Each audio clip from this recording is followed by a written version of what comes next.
like COVID times probably makes people forget about how to do things, not virtually, but physically. Happy to see everybody who was able to come out from home during the week. Thanks you very, very much. My name is Denis, and I'm in Lithuania for more than a year. I have relocated from Minsk, from Belarus.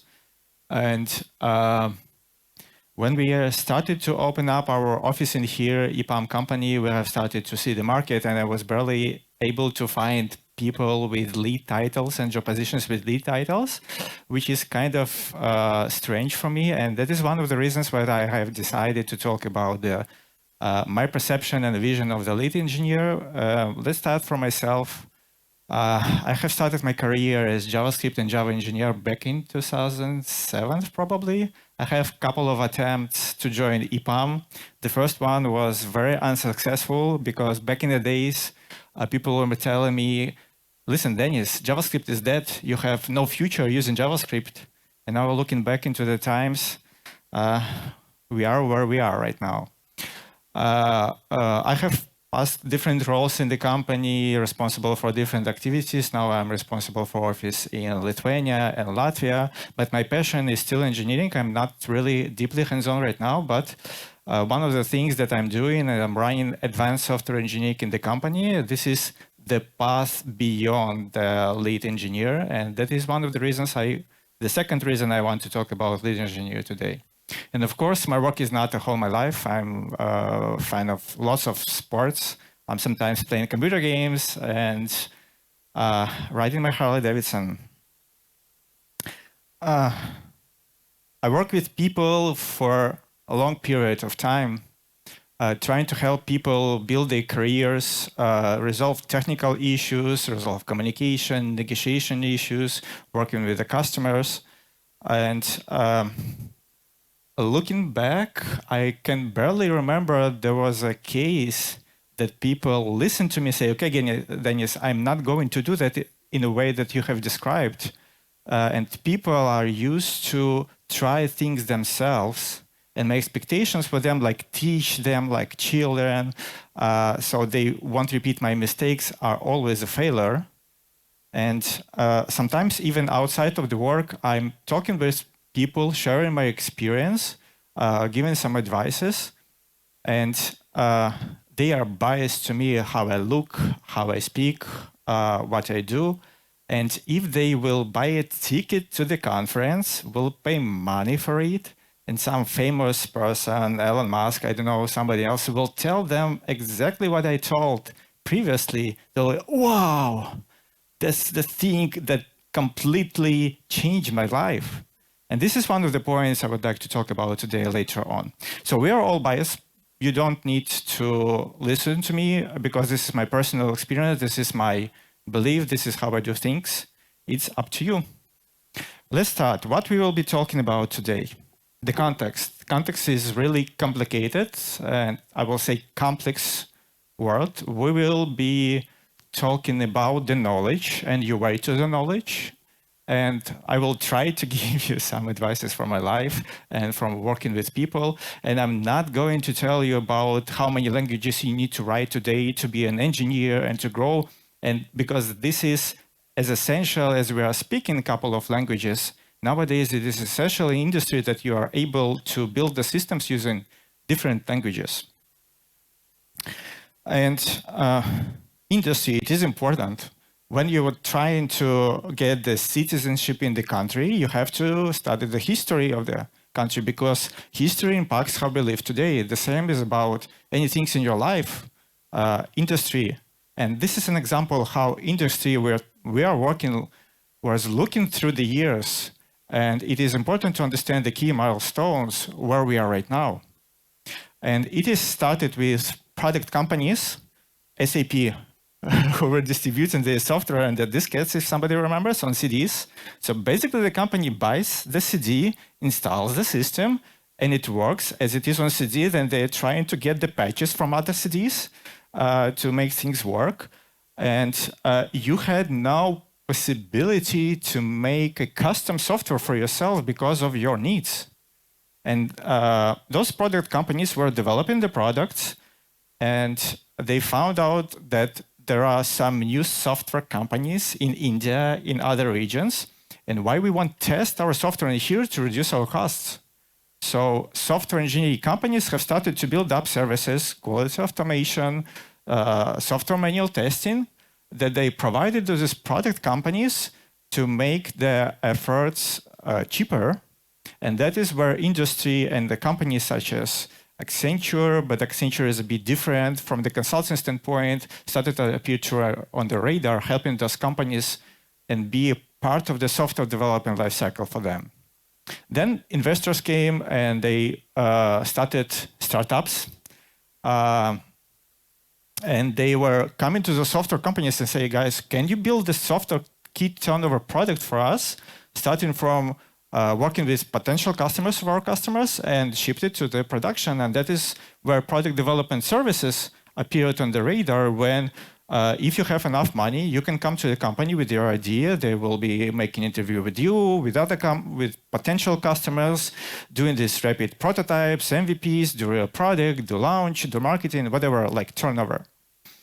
Then it's appeared that the world is a bit more complex yet because those products are integrated with other products, which is ecosystem and the platforms, and you somehow need to orchestrate this platform because you have different products, and some companies have like 12, 15 products where they completely separate, separately manage user data, and you barely having like different logins in different platforms. And this is where companies started to build those services to manage your portfolio and products. And nowadays it's like consulting which technologies to choose, how to reduce the life cycle. What guys speaking were from Flow, or Pavel Veller from EPAM was speaking about different approach, how to build a software. This is nowadays era. Why I'm talking about all of this? One thing is a history, but the second one is the complexity of the world we are living in right now. And because we are all part of it, we are making impact to the things daily. If you're an engineer today, you're developing the code that is working in the production, and you need to understand a bit bigger picture to make an impact. And what I'm saying about making an impact, you think, okay, I am an engineer today. Looking back in my example, like 2012, 2013, when we were developing a software that was run on the boxes, which manage DNS, DHCP, and IP management traffic. That boxes were installed and still installed, I believe, in the United States Army. So those administrators who are sitting in the United States Army, they're using the software that I'm building. And I was thinking, wow, how can I improve their life? So it was like old style, old-fashioned systems with grids and forms. And back in the days, there was no infinite scroll grid. You have to click through all of the pages. And I told to the product manager, I say, guys, let's implement this infinite scroll. They're saying, okay, we have more than 150 grids in the system. You want to introduce lots of regression? I say, no, I don't want. And they say, okay, no way we'll implement that. I was speaking with our platform team, with our backend team, and we made a prototype. And then we come with the product manager and saying, guys, listen, it is working. They're like, okay, how much money that will cost? And we were able to ship this by impacting with an idea. And this is the impact you can make working today. And this is the picture from 2019. Do you think it is only data, platforms, tools, libraries? Do you think it is getting better? Simpler? It is not, and I think it won't be. The main challenge right now when you're coming to the library, coming to the Netflix, the previous back in the days, like centuries ago, when you come into the libraries, you're thinking, okay, what is the book that I will be reading for 7th time? Now you come into the library and you don't understand because you have limited amount of time. Fortunately or unfortunately, and you have to choose somehow. And this is completely different brain and mindset you have to tackle, but there are good news. Complexity and challenges make you grow. this was a bit of overview and the challenges that we are living right now. Let's talk a bit more about the engineering and engineers. Who you are? You're an engineer, and there are day-to-day challenges that you are facing with. You need to study languages. By the way, I'm sorry, I forgot to mention a good note. I recommend you to watch this video for an hour long. I just using it as a reference as one of the views of the engineering and the complexity we are living in. Because looking into this, I understand why our profession is so difficult for our brain, why we are drained out by the end of the day, because there are many, many contexts that you need to take into account while you're working. And the first one, you're an engineer, you're a person, you study the language, you study the libraries, you participate in the communities. You should know that toolset that you're operating with, and you should monitor what is going on here and there on the market. Angular is dying, React.js is up in the hills, and Vue.js is bumping up somewhere. But it appears that you're an engineer by yourself, but you're working in a team. And you know what should be the team processes, how interactions are built. You want to be a part of a great team, not to be disrupted by other team's members. You need to understand the roles, and the most complex ones, you need to collaborate with other team members because you're working on something in common, and you need to collaborate with everyone. And it appears that you're doing something useful, hopefully building a product. And building a product, this is a bit about the impact stories that I was telling you. You need to understand the business goal of this product, because no business goals, no money, no team, no engineering work. You need to understand the domain. You need to speak with the stakeholders. You need to speak with all of the stakeholders, and you need to contribute to a product with your ideas. And it again appears to be that this product is a part of the platform. And it is good that you're like moving your tickets from left to right, from in progress to done. But the real engineering happens when you know the path which your code passes from your personal workstation to the production pipeline. And the most challenging work is to understand how your code works in the pipeline in the real product. And not only the path, but fixing it in real life. This is the most complicated work today. Sometimes people call it legacy, but I can speak a lot about it. You need to understand the wider context of the technologies, and you may contribute to the platform. You need to understand the wider architecture, what the products, what are the technologies, and this is a different mindset. And then it appears that you, in some companies, you're a part of a department. For example, you are Flutter developer right now, but there are tons of technologies around. There are people from React.js, from iOS native, from Android development, and you need to understand and collaborate with other people in the department. You need to share your knowledge. All of your knowledge, you may contribute to the department development, and your department, of course, influences the organization because you're part of our organization. The last one, and the least one, not the least one, is that you're a part of the company once you're not. You should project company values. If you're working in a company and don't know company values and you don't project them, probably it's a good thought to change the work today, or to at least get an understanding what the hell is going on. You should share and represent the company, share your knowledge outside of a company. Of course, not of your knowledge, and you may contribute to your company and to your organization. And of course, you should care about the reputation. I have seen many, many people who are working in the company and saying, listen, I'm just working as working. I don't like my company. Don't do that. You're just wasting your time. Here is another perspective of the focus and the contexts that you need to consider when you are developing your career. I have seen many, many people that are great technologists. Technologists, I mean, they are eager for the technologies. They want to abstract out of teamwork, out of architecture, out of processes. But nowadays, considering the previous slides about the complexity, you cannot make right decisions even with your code if you don't understand the wider context. And the more you grow in your titles, for example, you're a lead engineer today, you are going to grow in solution architecture, or you would like to grow to CTO, or you would like to grow into the delivery management right now, the further you grow, the more contexts in common you have.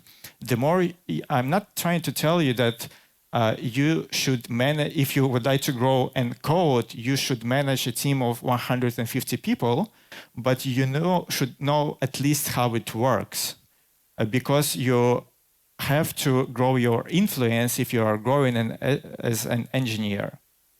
So when people ask me what is the difference in between solution architecture and engineering, either engineers should draw an architecture or not, either their architects need to code or not, they're doing lots of common activities, but it depends on the focus. Either if you go into architecture, either you're more customer-facing or potential customer-facing, selling your product, selling the solutions, or you are more eager about writing the code. You can do lots of stuff, but you are really fond of getting to the laptop and writing the code, making the product real.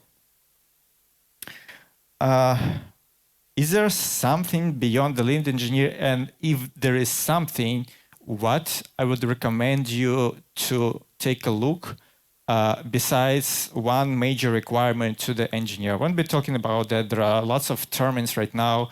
What is full stack? What is cross stack? What is multiple languages? Of course, you need to dive into the technology. This is a must. You cannot be an engineer without diving deep to the very bottom of the technology, to a processor level, what is going on in here. But on top of that, what's next? One of the terms that I'm using is sphere of influence, or known to others principle. When you're like in a product company and you have a working product and everybody in the company knows that if something is wrong in the production, they come to you. That means that you influence a whole company because your hands-on skills or your decision impacts a whole business. You can have a different sphere of influence. For example, you are just working in a stream, and your responsibility, besides writing the code, is to estimate tasks for your stream. Or you can influence even outside of the organization. For example, you contribute to the next level standards of some language. You are part of the consortium. So the way you grow, your sphere of influence grows in many, many other ways. The next one, I recommend you to Google it, to read it. It is systems engineering and systems thinking. It is not like something like DevOps guys do with infrastructure. It is not about that. It is about the systematic approach to engineering. To give you just a simple example, if you can compare like principal engineer and senior engineer, and there is a bug in the production, the approach they are going to resolve this bug is completely different. A senior engineer tries to resolve it from bottom to top, fix there, maybe broke something, maybe not broke in any different way. The systematic approach is when you can zoom out to see the whole technical holistic picture and zoom in to fix some particular issue then.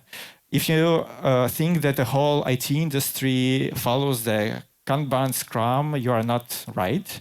There is some percentage of platforms like automotive and hardware related that are built on a different software development lifecycle methodology completely, which is called V model. And this is also about systems engineering.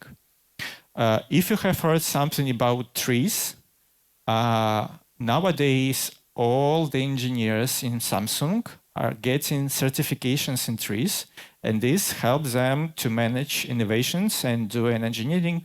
Encourage you to Google something about it.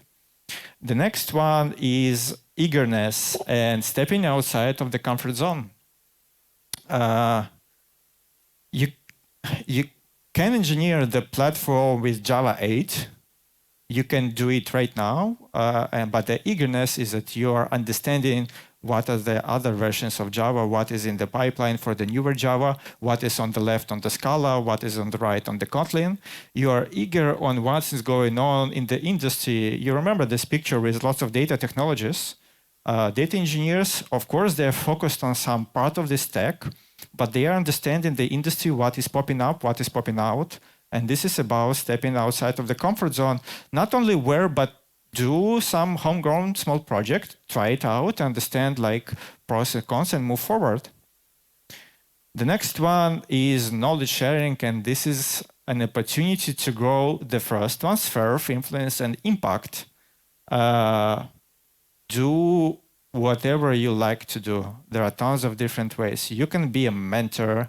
There are even global IT communities and cloud platforms when you can find mentors, mentees across the globe, do presentations, do blogs, do open source, whatever that helps you to build your impact and sphere of influence, try it out. The next one is pretty interesting. It is focus on the production. There are lots of cool technologies. Everybody wants to try them. And whenever you have a choice, either to develop some fancy new functionality or go and fix the bug in the real production, if you would like to grow, I recommend you personally to choose the second one, because you will find a lot of features to develop. You find much more or less real difficult problems with synchronization, with performance, with scaling, and many, many other things. And only those things make you real grow as an engineer, not as a feature developer or a coder. And the last one is about an architecture. You cannot grow as an engineer without at least knowing some basic principles in the architecture. And you are close partner to an architect because you implement this architecture into a real product. That means that you need to speak with an architect on the same level, same terms, and help him with the deeper details, because again, this this slide with lots of technologies, you can understand how wide breadth of the solution architect is. He cannot know the deepness of Kubernetes or whatever the technology, and stress out his architecture, say, okay, we were not able to manage this workload with this technology because of A, B, C, and D. And this is an important interaction with the solution architect. And of course, on top of that, you have technologies, you have Java, JavaScript, Salesforce, you name it, whatever. Pick up your best technologies, closer one, more wide one. This is up to you. That was about an engineering. Let's talk about the knowledge. On the 5th grade in the university, we had some practice. I don't know what was the curriculum, but one person who was a teacher at the same time, he was a businessman, some CEO, co-founder of some small company, he asked us a question. I will give you some time to try to think about it before I will post his answer to it. And I was a bit close to the answer. Maybe you can announce some answers in the auditory right now. All of this is true, and you're mostly right. Your knowledge and your time. I'm not going to talk about the time. This is the way you spend your time. You decide how much time you'd like to spend, but building the knowledge is real complex. And do you know the difference in between complex and complicated? Can anybody give some examples? Okay, I will give you the one. Hopefully it will give you some understanding. So building a car is complicated right now. Lots of hardware, lots of software, electric cars, hybrid cars. But manage the traffic is complex because there are no rules that can cover 100% of the cases to manage the traffic. So this is the difference. And getting the knowledge is a complex thing. It is not complicated. And I will be talking about three main, I would call them enemies, on your way to the knowledge. This is a bit philosophical. This is my personal view. And you cannot avoid those enemies on your way. You have to know them, you have to fight them, and you have to beat them. There is no way you can just pass around them. Your first enemy is fear. Especially for students who would like to change their career to IT. I will be giving more like IT-related examples. But this is applicable to every single knowledge you are trying to get in your life. Either it is family, either it is an education, either it is driving, motorcycle, car, or whatever. The usual case is the following. You see your goal somewhere standing in here, and there is like a huge black hole in between you and this goal or reward. And you're thinking, okay, it's like a simple path in here, but what is happening in here when you're doing your first step, you are building your expectation that the path you already see, and you see this reward for all of this path you have to take. But it appears when you enter this black hole, it appears to be maze.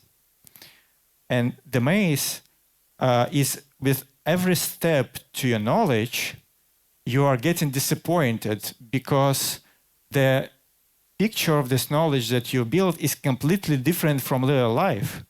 And instead of going directly to a target, directly to your reward, sometimes you need to go across. And sometimes you need to go back and fail. And we are afraid of failure. Everybody afraid of failure. But the only thing to overcome this is understand yourself, how you can recover from the failure and do this path. And if you're afraid to try something and this fear is more than you won't learn anything. There are people, majority of us, who have been in this situation. They know how to manage fear, how to go, and they finally reach the reward, but they are not satisfied with this reward. But because they were thinking that the path is straightforward, but you have done lots of things before going there. And the second enemy, when you know how to work with your fear, is the clarity. You are thinking that you have passed all of this way, and you feel yourself expert as a senior engineer. You know how to build web applications, for example. At one point in time, clarity gives you and makes you brave to move forward. You are kind of unstoppable. You are solving problems like that. You have probably built a couple of platforms in engineering with this technology stack. For example, you're a Spring Boot or a React.js developer. You have built 3 applications. But at the same time, this clarity makes you blind because you don't look for alternatives appearing on the radar and you don't try other things. And if you are blinded and you don't look to your left, you don't look to your right, you judge people, not their decisions, you are blinded with clarity. If you manage to overcome your clarity all of this way that you have passed and you are able to step aside and see that you are not totally right, when sometimes you need to run when you stay, or sometimes you need to stay when you are trying to move forward, the next and the biggest your enemy is power. I have seen lots of people who think that their knowledge in some domain, some area, their expertise for 10s of the years, 15 of the years, they replicate this power in different lives where they are no experts. I cannot say that I have seen, but I can imagine the CEO of the company who has not done any exercises. He comes to the gym and behaves like CEO. And in that way, he won't learn anything. Those people forgot how to have a newbie's view on the things. And sometimes those people come to the meetings and say, guys, just do it like this. Don't ask stupid questions. Do it like this. It will work, I tell you. And this is the power they have because of the history and their experience and expertise. And this is tricky thing. You can easily be seduced to this power. Again, I understand this is pretty abstract, but if you will try to put all of these 3 steps in your career, in your family, in your education, you may find the connection points. It's hard to find connection points going forward, but it's easier to find connection points looking backwards. I'm pretty out of time. Okay, let's jump next. So, some practical advices. Consider the context. I have seen lots of times when people come into interview and ask about specific technology, and they're saying, okay, you don't know the technology, you don't know how to make the technology choice, but they didn't ask the reasons why those people choose this technology. Try to understand the context before making the decisions. I have heard tons of times that are boring stand-ups. Oh my gosh, I cannot wake at 9:15 to go to the stand-ups. It's completely useless. That's totally wrong. Because at stand-up, you get in the context what is going on in your team. And the context gives you authority and power and understanding to make decisions on your own because you understand what is going on. And the most trickiest one is to stop judging people, because in the meeting sometimes, because of this person is late, because his English is really bad, you don't even listen to him. Try to abstract for it and judge people and their decisions in the context. And this is the maturity of yourself. And this is not about only the IT. Great engineers, but there is no way we can build Matrix right now, I hope. And you still have to communicate to humans. There are rumors saying, okay, great product sells himself. It is not. It may sell himself once there were millions and gazillions of advertisement campaigns prior to that. But your success today depends not only on technologies. And if IT will die tomorrow, if you don't know how to interact with people, you are probably stuck.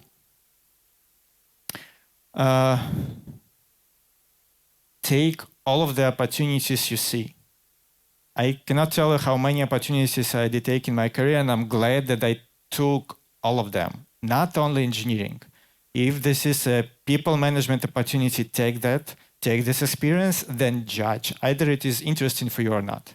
In the technical sphere, whatever going on with different technologies, what activities on your friends' projects, POCs, open source contributions, technology consulting, be open-minded to it. Don't say no. It will take lots of sources, but this is your growth area. Do sports. This is one of the things that people don't listen. But there are lots of videos right now on the YouTube, on TED, and many other sources that are telling that physical exercises, even walking, running, builds new connections in your brain that improves your memory. And our brain is structured in a way that, like our usual life is like swimming in the river. Yeah, so river just moves you along, and you don't have even time to look into left and to right because there are rocks in here. And your brain cannot switch from ongoing thinking to strategic, tactical thinking, strategic thinking like that. It requires for your brain time to be able to think upfront. And exercises, swimming, whatever, helps your brain to switch to an opportunity to think strategically. And ability to think strategically is one of the parts of the engineer, because of course you need to fix production right now, of course you need to develop the code right now, but you need to understand where your platform is moving to. And Hopefully I will be able to launch the video. As I told you, I'm playing sometimes computer games. And yeah, cool, thank you.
There should be some ending. We can stop in here. Yeah, thank you. Previously, this guy was was living in 2D world, and hopefully, and I believe for everybody of you in here, if you will try to think about only things that you're doing right now and start to do new things, you will feel like the small white guy. Okay, thank you very much for your attention. I don't know, we are out of time. Do I have some time for questions? Okay, thank you. Okay, my Siri opened up.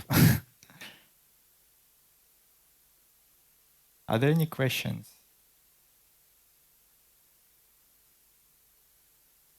Yeah, not engineering speeches, hard to ask questions. Okay, if no questions, do we have anything online?